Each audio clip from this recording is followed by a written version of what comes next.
All right, so my name's Jed Herne. I'm a fantasy and sci-fi author. I also host a podcast. Actually, who here knows what a podcast is? Wow, that's awesome. Like, some people who are like my age don't know what a podcast is. So for those who don't know, a podcast is basically just like audio you can listen to on your phone. So I run a podcast called the Novel Analyst Podcast, where every episode I analyze stories like the ones that you've just suggested to help people become better writers. And it's my intention today to share with you some of what I've learned over the last few years of writing to help you become better writers as well. So just to give you like a bit of context, I've written 3 novels, all are currently unpublished at the moment. I have a novella, which is a short novel coming out in September of this year. All of those are fantasy, so like, who likes fantasy? Yeah, awesome, my people, I like this. Okay, so they're all fantasy things. I've written a few short stories as well. A couple of those have been published online. And that's pretty much me. So it's my intention today, like I said, to give you some tactics that have helped me improve a lot as a writer. I've been writing for about 7 years now, I think. So this will be a really good opportunity, I think, to hopefully share some stuff with you and help you learn. All right, so what we're going to talk about today is, I've introduced myself. It's my name up here if you don't know how to spell it. The bulk of today is going to be talking about the elements of story. So there's a lot of different ways you can think about the stories that you've loved, but for me it comes down to the following 3 kind of key pillars. Can anyone actually guess, what do you think are the 3 main aspects of the story? Any ideas? Yep? Entertaining. Entertaining? Yeah. What else? Creativity. Creativity? Cool. Yep. And You took yours. Oh, that's really rude of you. No, that's good. I like the involvement. What about in terms of the things you're going to use as a writer? What are your tools going to be to make it entertaining and to make it creative? Any ideas? Yep. Yep, descriptive words. Yep. like easy vocabulary. Yeah, easy vocabulary. Cool. Yep. Hook the reader in. Okay, cool. Yep. Figurative language. Great. So these are some techniques that we can use to make our prose or our actual writing more entertaining.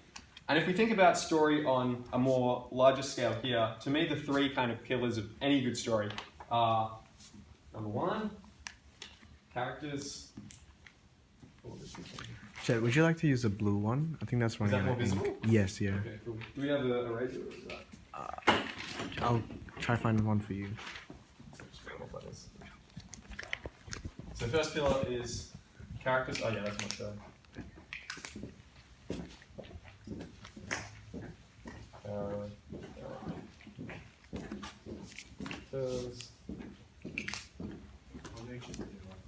So first pillar is characters. What's a character? Yep. Someone in the story. Great. Perfect. So who's a character in Dare Everyone Be Good? Greg Heffley. Correct. So he's the main character. So characters is pillar number 1. Pillar number 2 is plot.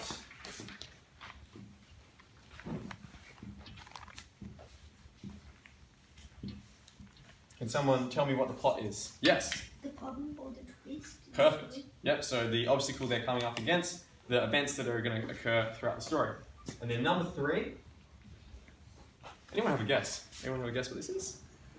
You've answered a lot. I'll come back to you in a sec. Yep. The setting. Perfect. Did you steal my notes? No. Okay, because that's exactly what I was going to write. Setting.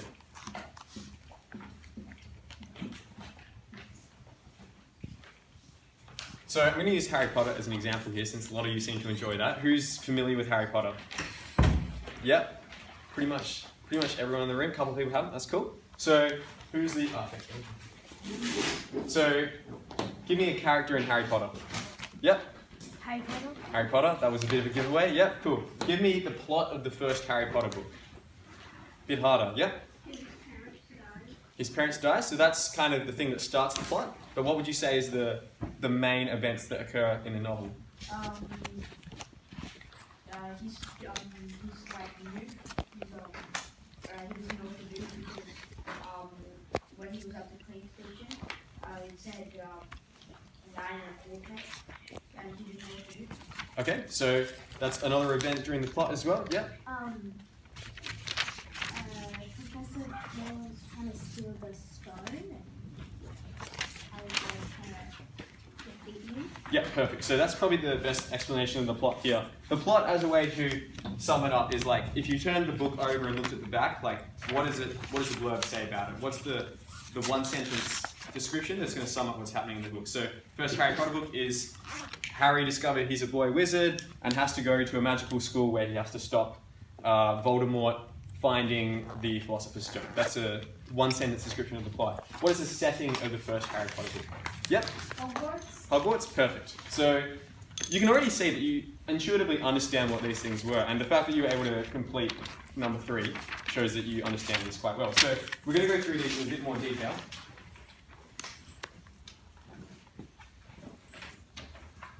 Let me just clear some more space on here.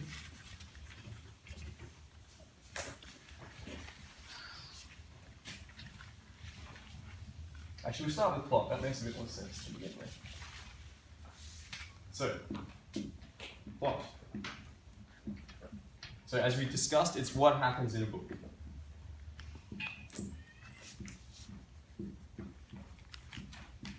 What happens?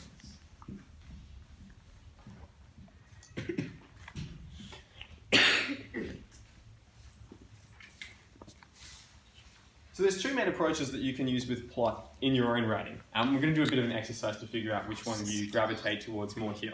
So there's 2 kinds of writers. There are discovery writers and there are outliners. So discovery writers over here are people who organically let their story take shape.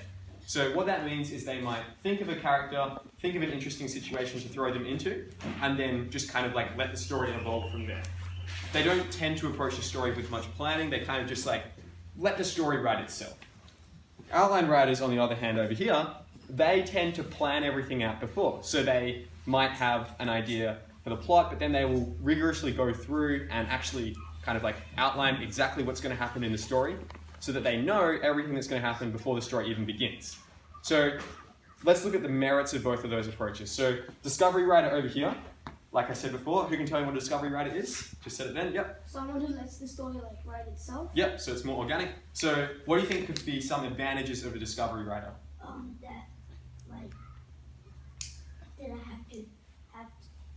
have lots of ideas to choose from, like didn't have that stress. Yeah, okay, so maybe it's easier because you just kind of let it go wherever. Yeah.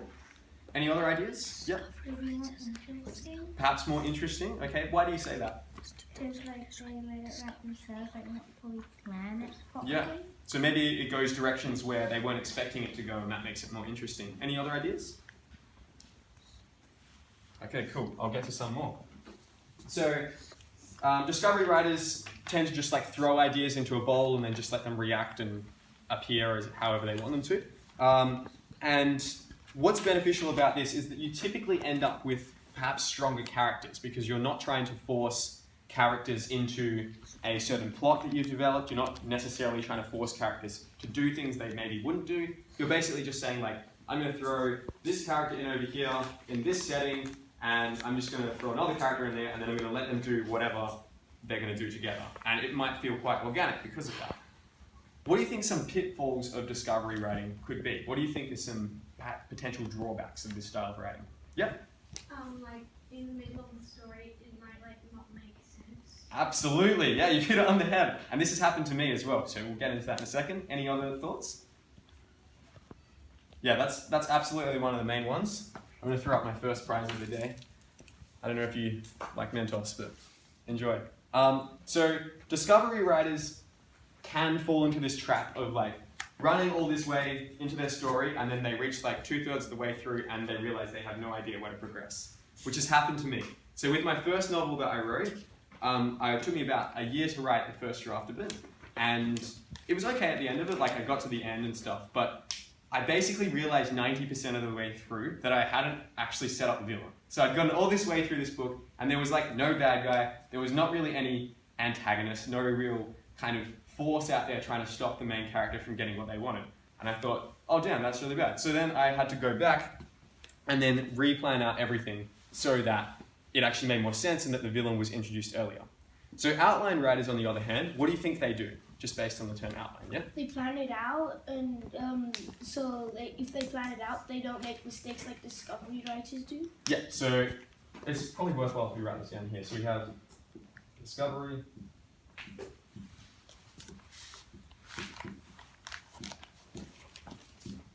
And then outline. So yeah, discovery writers would be, let's imagine this is a bowl and they just chuck a bunch of stuff into it. And then hopefully like something tangible comes out. Outline writers are more like, okay, maybe I have all these ideas at the start, I'm going to narrow it down to just the ones that I want to keep, and then they maybe write out an outline, hence the name, and it allows them to really logically structure their story. J.K. Rowling, by the way, falls into this category. I don't know if you've seen, if you just like Google J.K. Rowling Harry Potter spreadsheet, yeah, a few people nodding. People are familiar with that? Can you tell class what that's about? Like,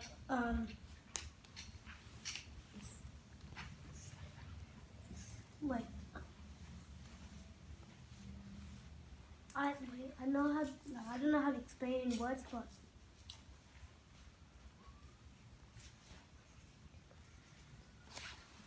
that's all right. We can come back to that. So, if you Google J.K. Rowling Harry Potter spreadsheet, what you'll see is that for one of her novels, she basically made a big kind of grid where on the top, so imagine that this is her planning here. She had, actually let me just draw it up before I start talking. She had chapters over here, so she was like, this is chapter 1, this is chapter 2, this is chapter 3, this is chapter 4, and then she had the different plot lines she wanted in the thing. So you're shaking your head, so this is the right thing? Yeah. Cool. So she had like, this plot line is all about Harry Potter and the Order of the Phoenix. She would have like a bit about that in each chapter. This plot line is about the Dumbledore's army, and then she would have a bit about that in this, and then and so forth for all the different plots. And what's cool about this approach is that it makes sure that you're hitting all of these plot points in every single chapter, so that when you reach the end of the novel, it's going to feel very cohesive. So that's just one way to outline. There are different ways that we're going to get into in a minute. What do you think are some potential advantages of being an outliner? Yep. so you actually have some time to make it a bit more entertaining and make it a bit exciting. Yep, so you can have those different threads interweaving in your story. Yep. You don't need to worry about how your story will turn out because you've already planned it all out and you just need to write a description. Absolutely. So when it comes time to write, you don't have to waste energy thinking about what you're going to write. You can just go, and you have that big roadmap there for you. So based on, you don't know me that well, but based on what I've said about these two, which one do you think I fall into? Which one do you think I like more? Just yell it out on 3. 1, 2, 3. Okay, cool. So I think outline was a slightly louder there, and you would be correct. I am an outline writer. I initially started as a discovery writer, and I want to talk a little bit about my transition between these two, because it's very important to mention that neither of these is better than the other. It's just about what works for you. And in particular, with short stories, like sometimes I would do this because it makes more sense to just like have a go for 1,000 words rather than like spend ages planning it out and then writing 1,000 words. So with my first novel, The Aeon Academy, which hopefully will never see the light of day because it was very bad, but it was good as a practice, I initially wrote the first draft discovery mode. I was like, I'm just going to see where this goes. Like, I've never done this writing thing before. I started writing this in year 9, I believe. So if you like start writing a novel now, you're going to have a 4-year advantage on me. And in the first draft of this, I had like no idea where it was going. I just wrote it. It took me 360 days to do the first draft. And by the end of it, yeah, there was some good stuff there, but it was sort of messy. Then I had an epiphany because I read this amazing book called Outlining Your Novel. And if you like want the names of these books later, like I'm sure you can get my contact details from Melbourne and you can email me through that. But Outlining Your Novel.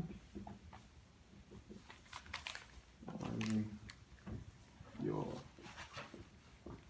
novel by this author called K.M. Weiland. Actually, that's super hard to see. Yeah, look, just, if you want the detail of this, like, just ask Melvin after and he can ask me. So, Outlining Your Novel by K.M. Weiland, and she basically described how just because a novel is a creative exercise doesn't mean that you can't plan it. So, I'd always thought, okay, novel's creative, I've got to just let it unfold organically.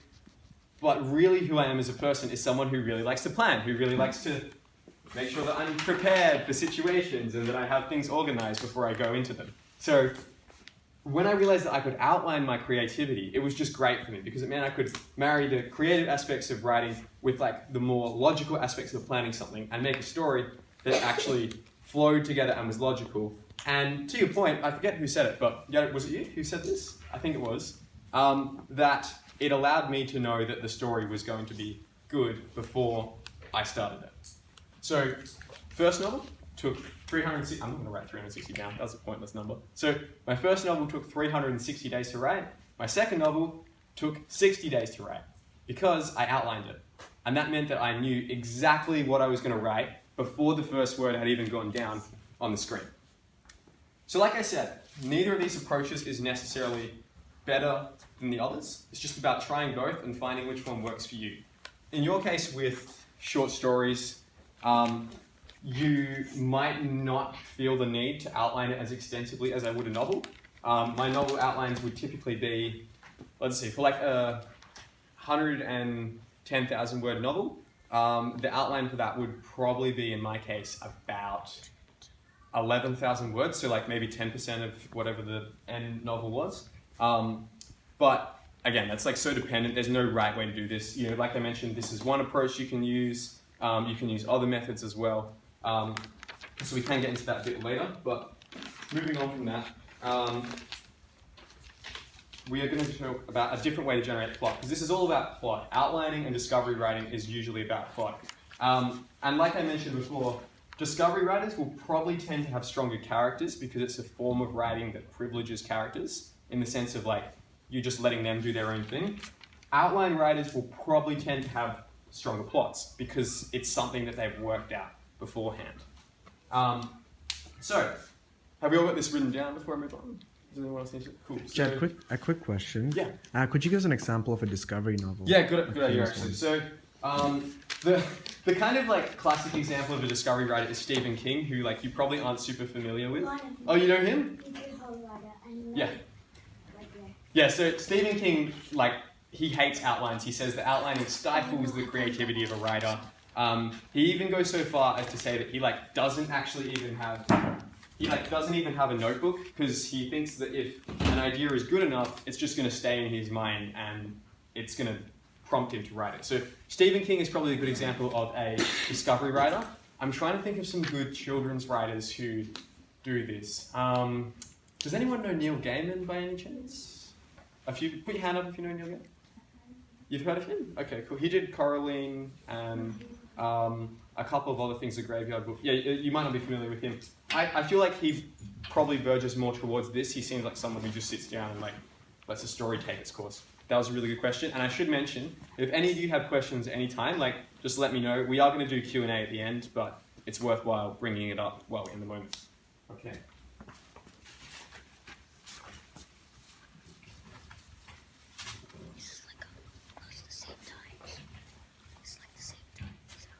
Actually, it's an exercise. Who thinks they are probably more of a discovery writer than an outliner? Put up your hands. Yep, nice and high so I can see. Cool. Okay, who thinks that they're more of a outline writer than a discovery writer?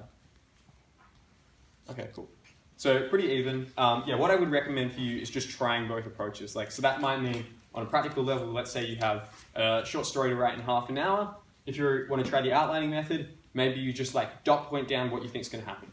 Simple as that. And that might let you realize, oh, dot point 3 really doesn't make any sense. I need to add something in between dot points 2 and 3 so that dot point 3 is logical. So one method that you can use to generate a really good plot, which I've found in my experience, and this comes from my mentor, who is a much more successful author than me. I had a chat with him yesterday. He's amazing. He has a movie coming out about his book next year, which is super cool. So it is this idea of but, therefore.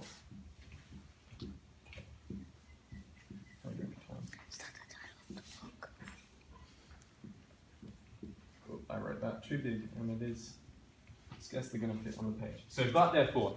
So, I'm going to give you an example of a bad story, and then we're going to use but therefore to make it a good story. So this is my bad story corner. I'm going to stand over here while I'm telling a bad story. So, I woke up in the morning, and I brushed my teeth, and then I went to school, and then we had recess, and then we had more class, and then we had lunch, and then we went home. So what was like crappy about that story? Yep. It was just boring. Yeah, exactly. It was boring. Nothing happened, right? Yep. You kept on using the word and. Yeah, okay, and? Yep, good point as well. All right, so what made that story bad is that there was no conflict, right? It was just me describing my day. And my dad is a primary school teacher, and he reads a ton of short stories every year. He gets me to read some of them as well. And I can tell you right now, the ones that are boring and not very interesting are very similar to that. They're the ones where things just happen. And that's not going to happen with all of you because you're going to use but therefore to make it interesting. So this is my interesting story corner. I'm going to take that story and make it good. So I woke up and I wanted to brush my teeth, but I had no toothpaste. So I ran down to the corner shop to buy some toothpaste, but I didn't have any money. So I stole the toothpaste, but a police officer caught me, so I had to run away from them, and I got to school, but I was really sweaty, and on and on and on. So you're smiling, so this is great. So you can already see that by using but therefore, you are creating, yep? And also the other story of like when you predictable. Yeah, absolutely. That's a really good point with this as well. Like, but by its nature is like something surprising that's coming out of there that is going to incite some conflict. So when you start using but therefore, what you're basically doing is saying, my main character, who wants to be the main character in this story? Yep, your hand went up really high. What's your name? Philip. Philip. I'm just going to put, wait, is it Philip with a P or with that? P. P, cool. So Philip wants to get to the top of the mountain. This is the mountain here. Little flag on top. So Philip wants to get to the top of the mountain. If Philip was just able to walk straight up that mountain and reach the top with no obstacles, would it be an interesting story? No. No, it would suck, right? Like, congratulations to you, Philip, but it probably wouldn't be very engaging for anyone else. So what we need to do is throw in some buts. So, Philip is running up there, but there's a big crevasse in the way. Therefore, Philip has to run up here and jump over the crevasse. We've got an obstacle. We've got some conflict going on there, right? Okay, Philip finally reaches the mountain and he wants to get up, but then there's an avalanche and things start falling down the mountain. So therefore, he has to use his super jumping skills to avoid them, right? Because you look like an athletic guy who would just like vault over those falling avalanches like no tomorrow. So basically, but therefore is character has a goal, but something's in the way. Therefore, they need a new course of action to reach their goal. So if you can keep this in mind in your own stories and constantly ask yourself this is going to be the key to make your story stand out and actually be interesting. So the way that I try to apply this in my own writing is in scene transitions. Or let's say I have, here's the first scene, and then I have my second scene, and so on. Is this transition a and then transition? And then? Or is it a but therefore transition? So and then transitions are, I woke up and then I went to brush my teeth and then I went to school and so there's nothing happening, right? A but therefore transition is, I went to brush my teeth, but obstacle was in the way, therefore I needed to do this other thing. So if you can make sure that you're constantly using this type of transition, the but therefore transition, your stories will be much more engaging. Any questions with that before we move on? Cool.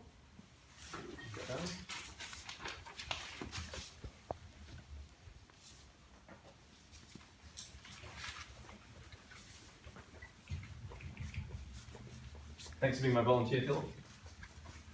You're welcome. Appreciate that. Okay, so now we're going to get into my last bit with story, which is story structure. So this is like pretty advanced stuff. I didn't really learn it myself until probably, like I don't think I really understood story structure until probably about like 4 years ago. So you're going to get a massive head start on me.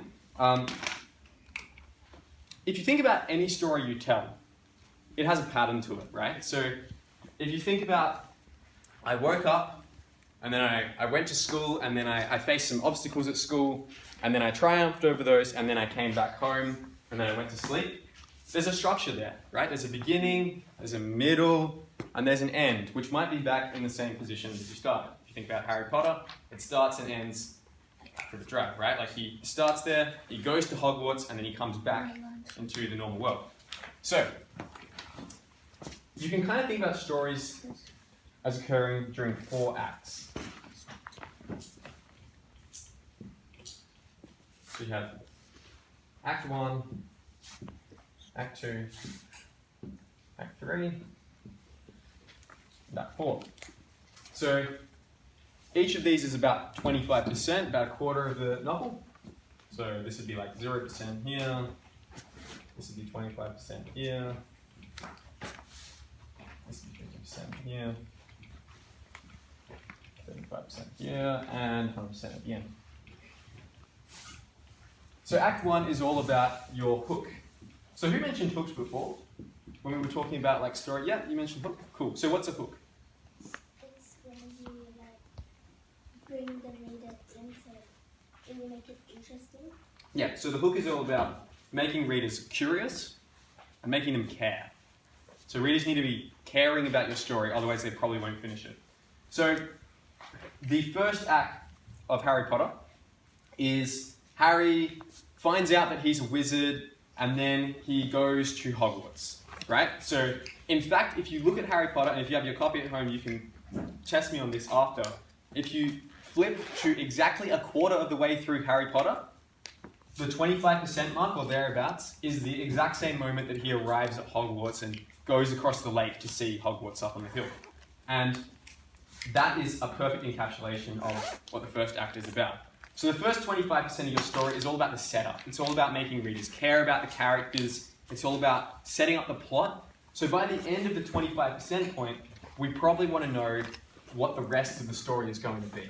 So by the end of 25% of the way through Harry Potter, we know that the story is going to be about Harry trying to understand and thrive and survive in this new world of Hogwarts. So, act number 2 is where more complications start to kick in. So this is where you can have some trials, the character meeting enemies and friends, and again thinking about Harry Potter. And I know I've used it a lot, but I think it's just a good example because we're all pretty familiar with it, and it's also like my favourite series of all time, so it's a good thing to use. This is where the conflict really starts. So this tends to last from 25 to 50% of the way through. And I should mention that these numbers, they are more or less arbitrary because you can sort of fit them into any way you want. Like you can say, oh, this event is totally a end of Act 1 moment, or this event is totally an end of Act 1 moment, even if they're different. So I just use this as a guideline. As with all writing advice, it's not rules, it's advice. So do what works for you. So this tends to end at the midpoint. Just going to circle that a bit more because the midpoint is really crucial. Midpoint. So, what do you think the midpoint is? Yes. Like the problem. Yep, so it's going to say something about the problem? Yep. The things leading up to the problem. Cool, okay. So I'll ask an even more obvious question. When do you think the midpoint is? Yeah. Correct, it's in the middle of the book. So, when you think about the middle of something, it's one of the most important moments in your experience of a thing, right? So if you're in the middle of an activity, you are just as far into it as you are from the end. And midpoints in novels tend to be this moment where the character receives some information that's going to be crucial at the end. The character in the midpoint typically understands a truth about themselves, which is going to allow them to overcome the obstacles at the end.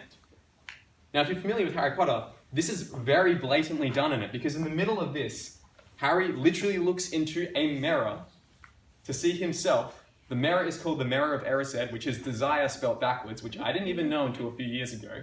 And he sees his ultimate desire. He sees his dead parents standing behind him, and him in the mirror standing with them.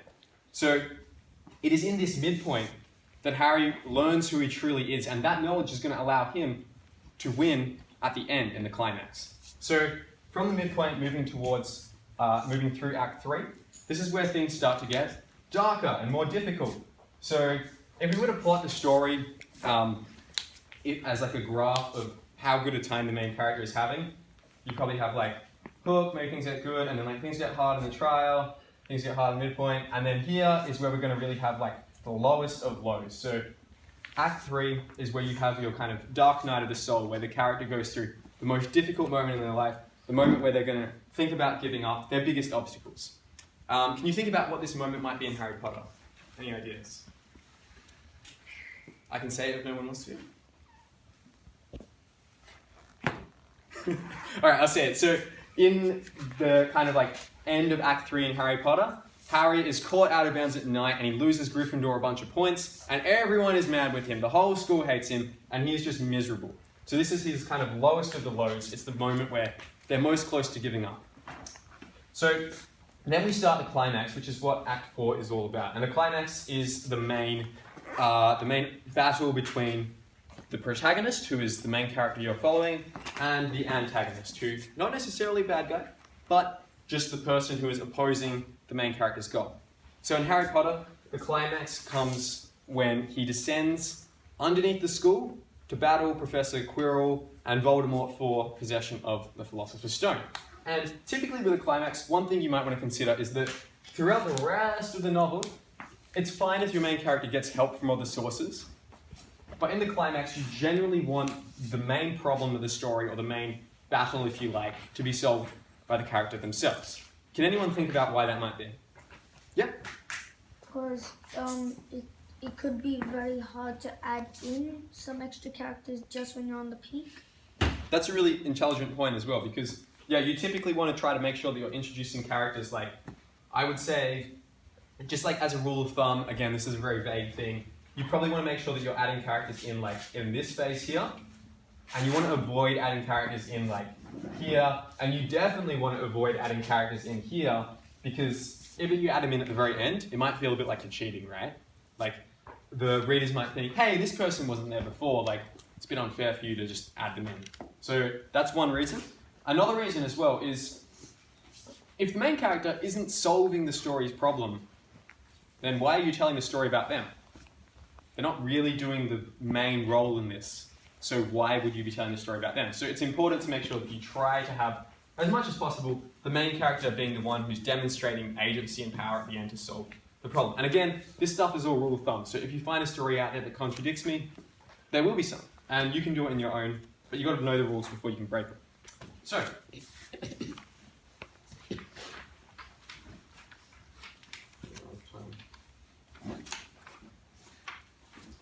okay, I'm just going to run through some different types of plots super quickly.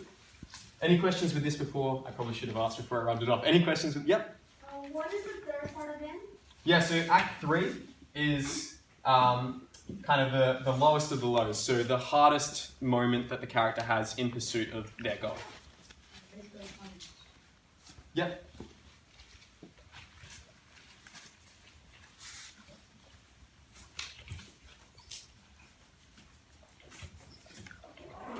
Oh, Jed. Right. Yeah. We were going through the narrative structure last term, and one of the questions we had was, as you talked about the plot structure, was, you know, the after climax and just before the ending. Like the denouement? Sorry? The denouement? Yeah, the going. What's the name of that? Falling Going action. down? Falling action. Could you tell us more about that and what that is? Yeah, about? that's worthwhile mentioning as well. So, falling action is generally like, let's say, the last 10% of a novel, and this is the point where you are basically just resolving plot threads that the climax didn't resolve. So, in general, it's a good idea to have your climax try to resolve as many plot threads as possible. If you think about your story, let's say these are all my plot threads, and then this is the climax here. It's really cool if your climax can actually be the termination point, or the thing that solves all of the different plot threads in your story.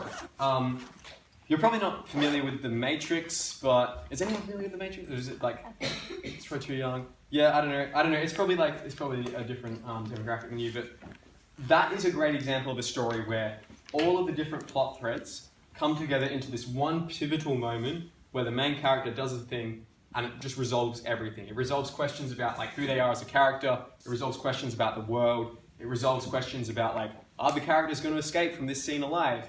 Are the characters going to be happy? It resolves all of this in just this one pivotal moment. So to your point, you ideally want to have your climax try to wrap up as many things as possible, because once the climax is done, so are your readers. your readers are very aware that once the main bad guy or bad girl is defeated, then you're just like quickly wrapping things up and there's probably not going to be anything else coming afterwards. So if we think about, again, Harry Potter as an example, there's only one chapter after Harry defeats Quirrell, and it is, actually I don't even think there is one chapter afterwards. I think the falling action occurs in the same chapter that he defeats Quirrell in. And basically what you're doing with the falling action is you're taking any plot threads that couldn't get solved by this, and then you're just like neatly wrapping them up. So you generally want to make the falling action as brief as possible in my experience, because once the climax is gone, it's sort of the equivalent of, I don't know, like, let's say going to a sporting game and then seeing one team absolutely destroy the other team and knowing the result, and then not wanting to stick around for the rest of it because it's already sort of a foregone conclusion. Does that answer your question? Yep. That's cool. Thank you. That was a good point. I didn't touch on that. Alright. So we will quickly talk about some different types of plot archetypes, and then we will move on to characters. So, does anyone have an idea what an archetype is? I didn't learn this until like year 10. Anyone? Cool, no worries. I didn't know at all at your age. I didn't even know until like maybe 6 years ago. So, an archetype is a pattern. So it's a thing that is present in across cultures, right? So like you might have a culture over here that has this archetype about this big fire-breathing beast, and then you might have a culture over here that has this archetype or this myth or this story about dragons, and they're probably aiming at the same thing. Yep. How do you spell archetype? Oh, that's a very good question.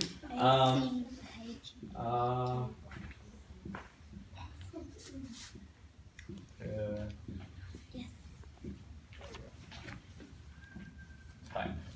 That's how you spell it. So, archetypes are kind of these universal patterns that crop up across cultures and times and civilizations, and they can be a useful way to consider your stories. So, we have a couple of different types of plots here, which you will probably recognize even though there are under different names. So, plot number 1 is overcoming the monster. Roar. So, this is the story where the main character goes out there to destroy the dragon that's threatening their village. Plot number 2 is rags to riches. Rags to riches. Any ideas about stories that might fall into this category? Yep. Have you been stealing my notes as well? Because that's exactly what I had down here. That was really good. You get a mentor story. I realised I need to throw these out more liberally. What's that? So Cinderella is a perfect rags to riches story. It's a story about someone who starts in like a low place and then works their way up to a high place by the end of it. Number 3 is The Quest. Can someone give me an example of The Quest? Yep. Do you know that has a big adventure or something? A big what, sir? A big adventure or something, Sort of. So a quest is like a story that is about characters trying to reach a destination. So, yep. I think German is Teuton's Fantasy, the Kingdom of Fantasy. Okay, I'm not familiar with that one in particular, but that could be an example, yeah. A book from Rowan of Rin. Yeah, Rowan of Rin is an example I am familiar with. Yeah, so this is a story about we need to go over there to get the thing that is going to save our village, and then the characters go over there. Like before, how Philip was venturing up the mountain to try to... I don't even know why you were going up the mountain, but you were going up there for some reason. That's a quest story. So, number 4.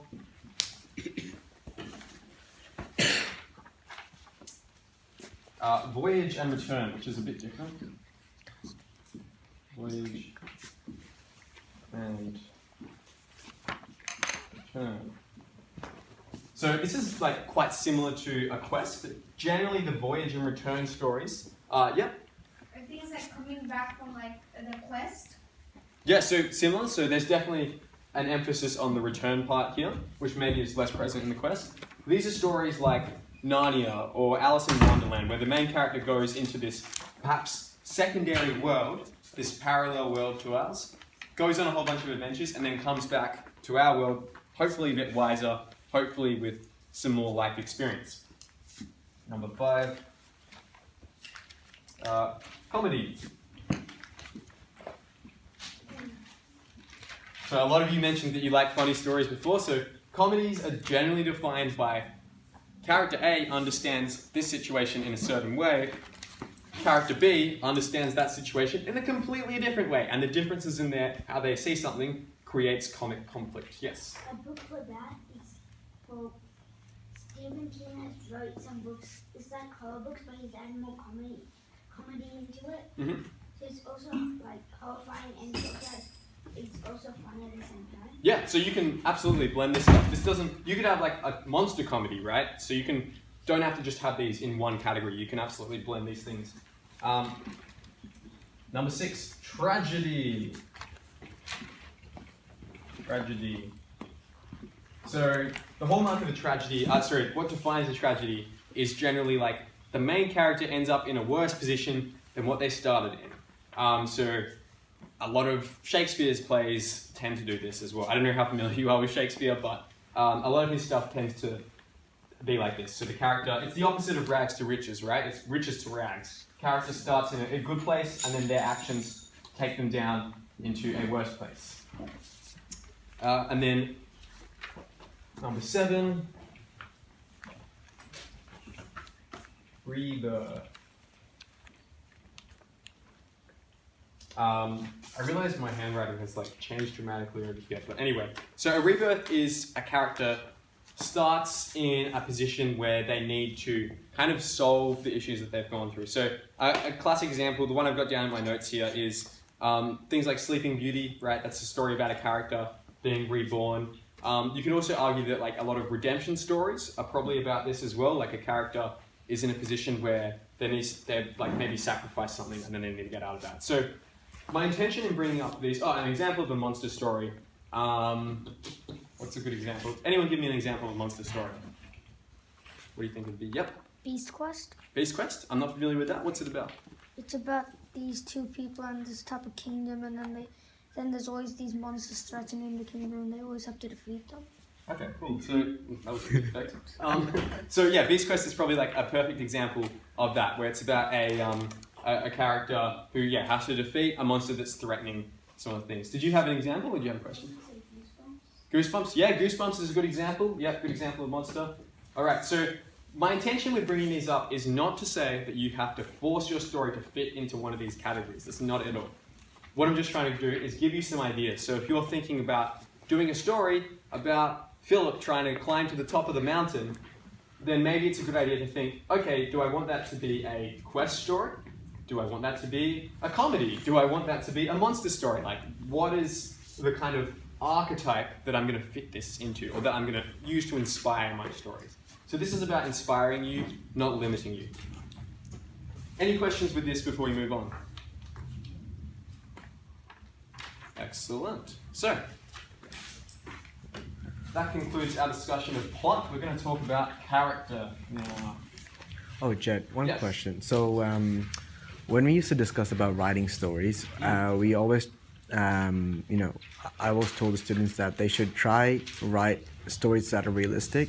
Just because of the limitation of the time, it's hard Absolutely. to think about a new universe. So, how do you think we can fit those archetypes, as you said, right, Yep. into realistic stories? That's a great question. So the monster doesn't have to be a dragon. It could be your parents. It could be your teacher, Melvin, over here, right? Look how monstrous that lovely face is, right? So the point of an archetype is it's a symbol for something, right? So an archetypal monster is a symbol for something we fear, right? So the dragon is something we fear. So that's why they write stories about it, to tell us stories about us overcoming fears.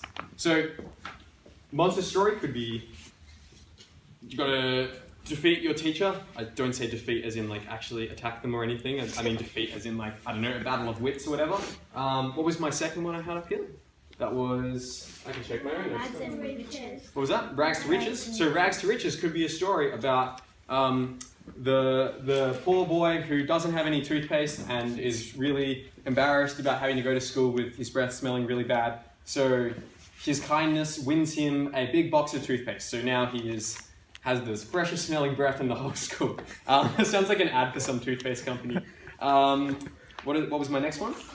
Quest. Easy. I need to get to school. Oh no, there's this big dog that slept out I need to somehow use my intelligence to get around this dog.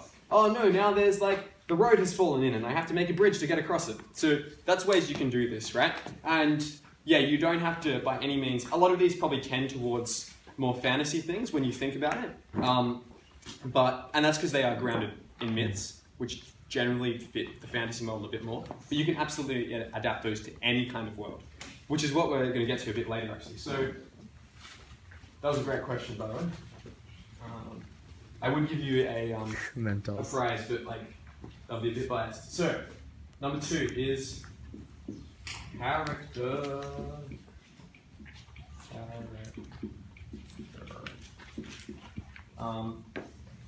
Okay, so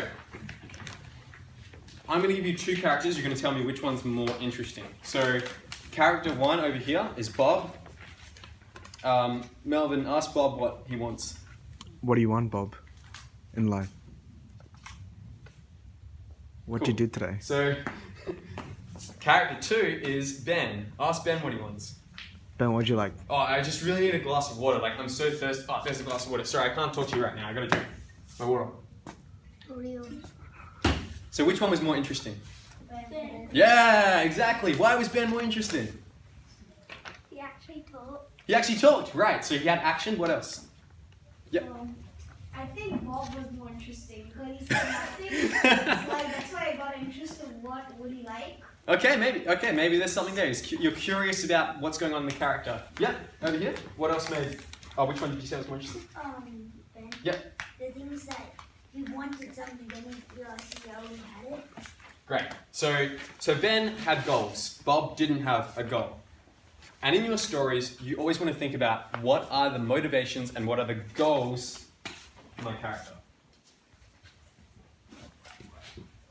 Where I actually got that example from, by the way, is, I believe it was Kurt Vonnegut, a famous author, who said that every character in your story should want something, even if it is just a glass of water.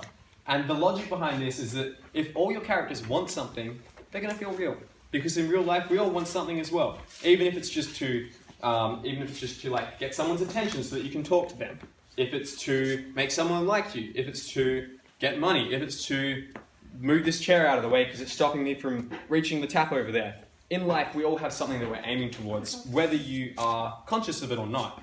So characters should have that as well. And goals are how you create conflict, right? Because if the main character wants something, then you can start chucking obstacles in the way, and then things get interesting. Like we did with Phil on Mountain. So, goals is how you create conflict. Next, we're going to talk about these sliders. So I want you to imagine these lines I'm drawing right now as sliders. The first one is likability,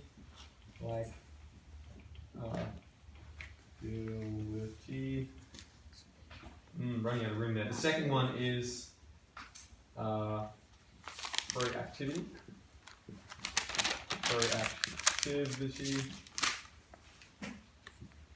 Wait, have I spelled that right? That's a word. No, I had that as activeness. That was where I was worried.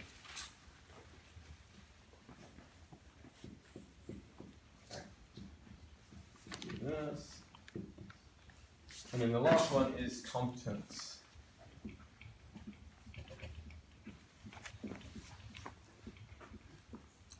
So, what do you think likability is? Any ideas? Any ideas? Yep. What they like? Okay, so that can be one aspect of it.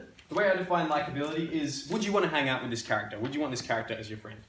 Number 2, activeness. How proactive, how much are they driving the plot? So are they just sitting there and letting the story happen? Or are they like actually out there like pushing obstacles out of the way and driving towards their goal? Someone who is driving towards their goal is an active character. Someone who's just sitting there and not doing anything is not very active. And then lastly, competence. So competence is how good are they? When they're driving towards their goal, are they really competent at getting rid of the monsters in the way or getting rid of the dog that's like trying to stop them to go to school? Or are they really weak and are these obstacles overwhelming them and stopping them from reaching their goal? So you can think about these 3 aspects of character as sliders. So a character can either be really likable or not likable at all. A character can be very active and very focused on driving the plot, or not very focused on driving the plot at all. So this is the plus up here, this minus down there. A character can be super competent and be really good at getting stuff done, or be not very competent at all. So, give me an example of a character that's very likable. Who's a character you really enjoy? Yeah? Harry Potter, great. So Harry is really likable. We like him. So I'm going to do the rest of them for Harry Potter, and then we'll do some other examples as well. So Harry Potter is quite likable. We really sympathise with him because he's gone through some tough times. We can relate to him.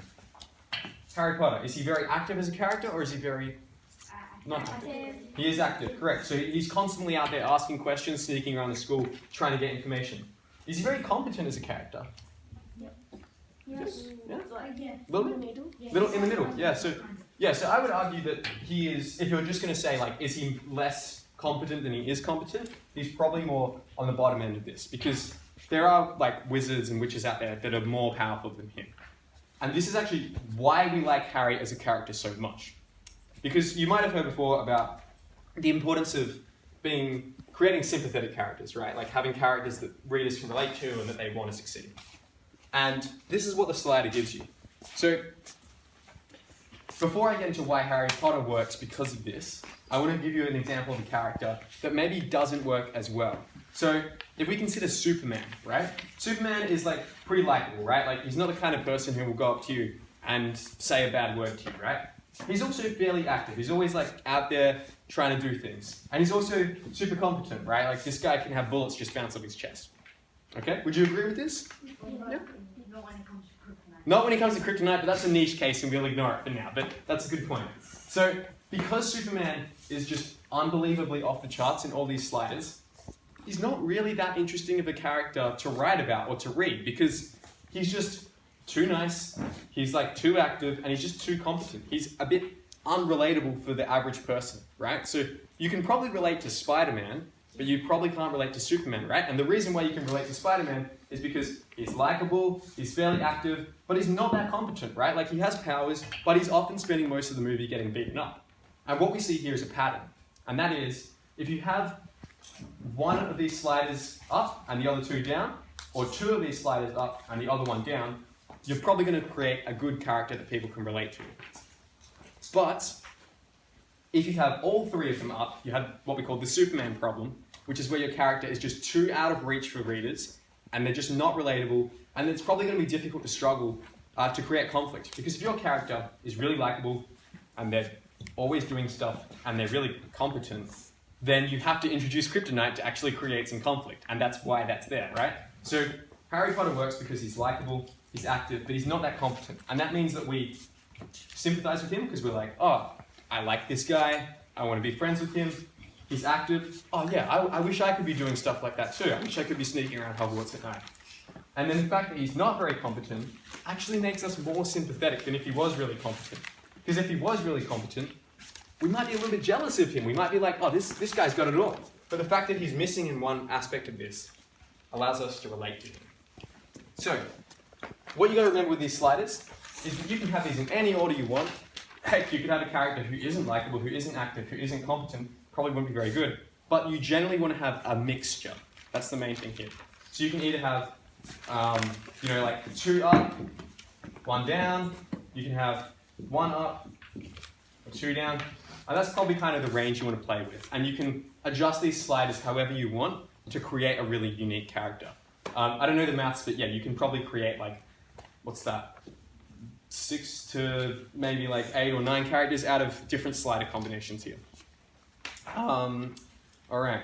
So complexity is a big, important part of characters. Any questions with this before I wrap it off? By the way. Cool. So get that off.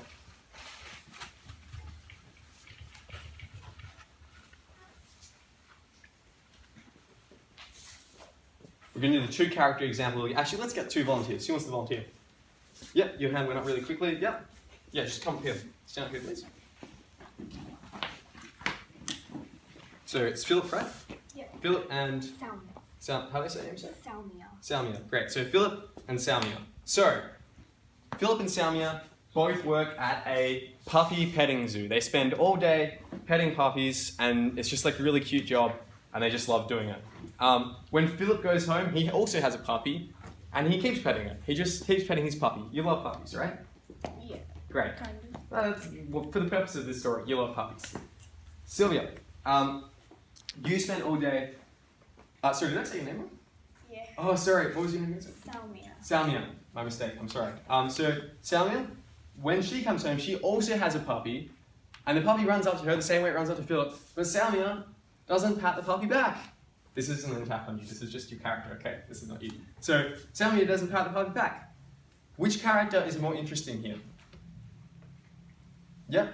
I'll say that. Yep. Who else says Samuel? Yeah, pretty much. Sorry, Philip. It's okay. We'll get to this in a minute. So you can both sit down. Thank you very much. Can we have a clap for our volunteers, please?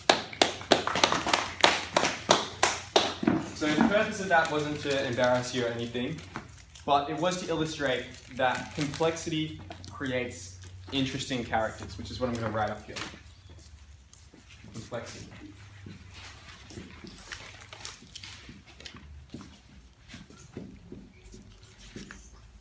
So, what made Salmia more interesting as a character is that she behaved a certain way in one situation, but then in a different situation, behaved in a completely different way. So there's a gap there. And as readers, we want to know why. We want to know why is she behaving in a different way in these different situations. And that creates curiosity, and that makes us buy into the story more, because it's all about making readers care. So this is where we get the term three-dimensional characters.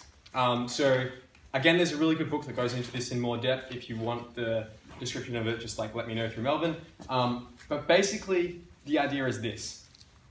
To create different dimensions in characters, you create these sets of complexities. So let's say a character loves puppies in one situation. Loves puppies in one situation, but then hates puppies in the other situation. Hates puppies. So because there's a gap there and some complexity, you just created one dimension.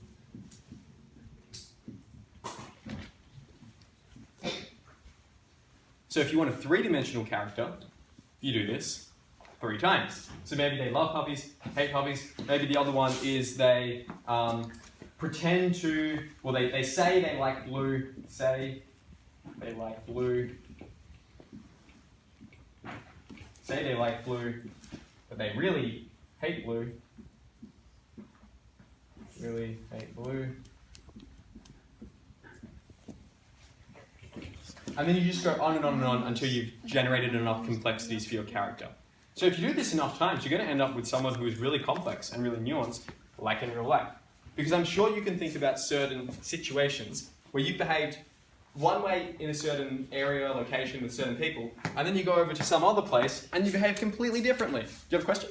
Yeah, but like, what if like you create a lot of complexities and then it just doesn't make sense? Yeah, so that's something you can run into as well, right? So there's a fine line with this between complexity that is consistent and that makes sense versus complexity that is complex just because some writing guy told you to make it complex. So the key with this is that it all comes back to the character's backstory, right? So maybe the reason why they pretend to love puppies but they really hate puppies, and the reason that they say they like blue but they really hate blue is, let's say, maybe their dad, who has sadly passed away in this situation, he really loved puppies and he really loved the color blue. So the main character feels like they have to love puppies and love blue, even though they really hate puppies and hate blue.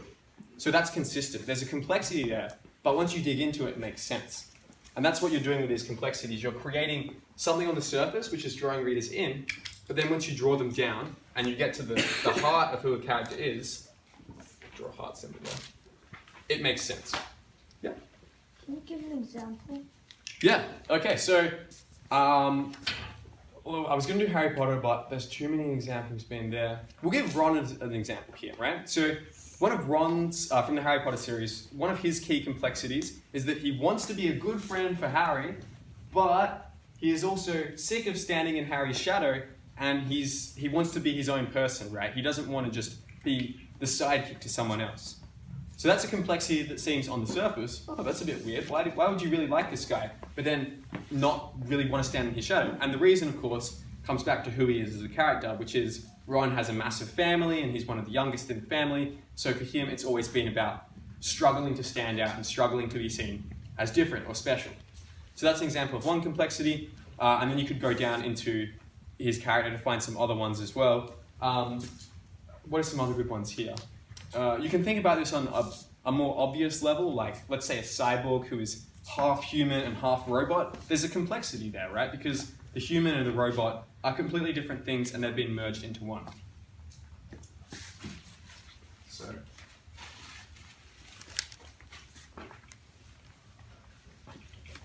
Any other questions with that one before we move on? Oh, Jed. Yeah. Could we just give them a 5-minute break? Yeah, absolutely. Yeah, we'll do that. All right, 5 minutes back here.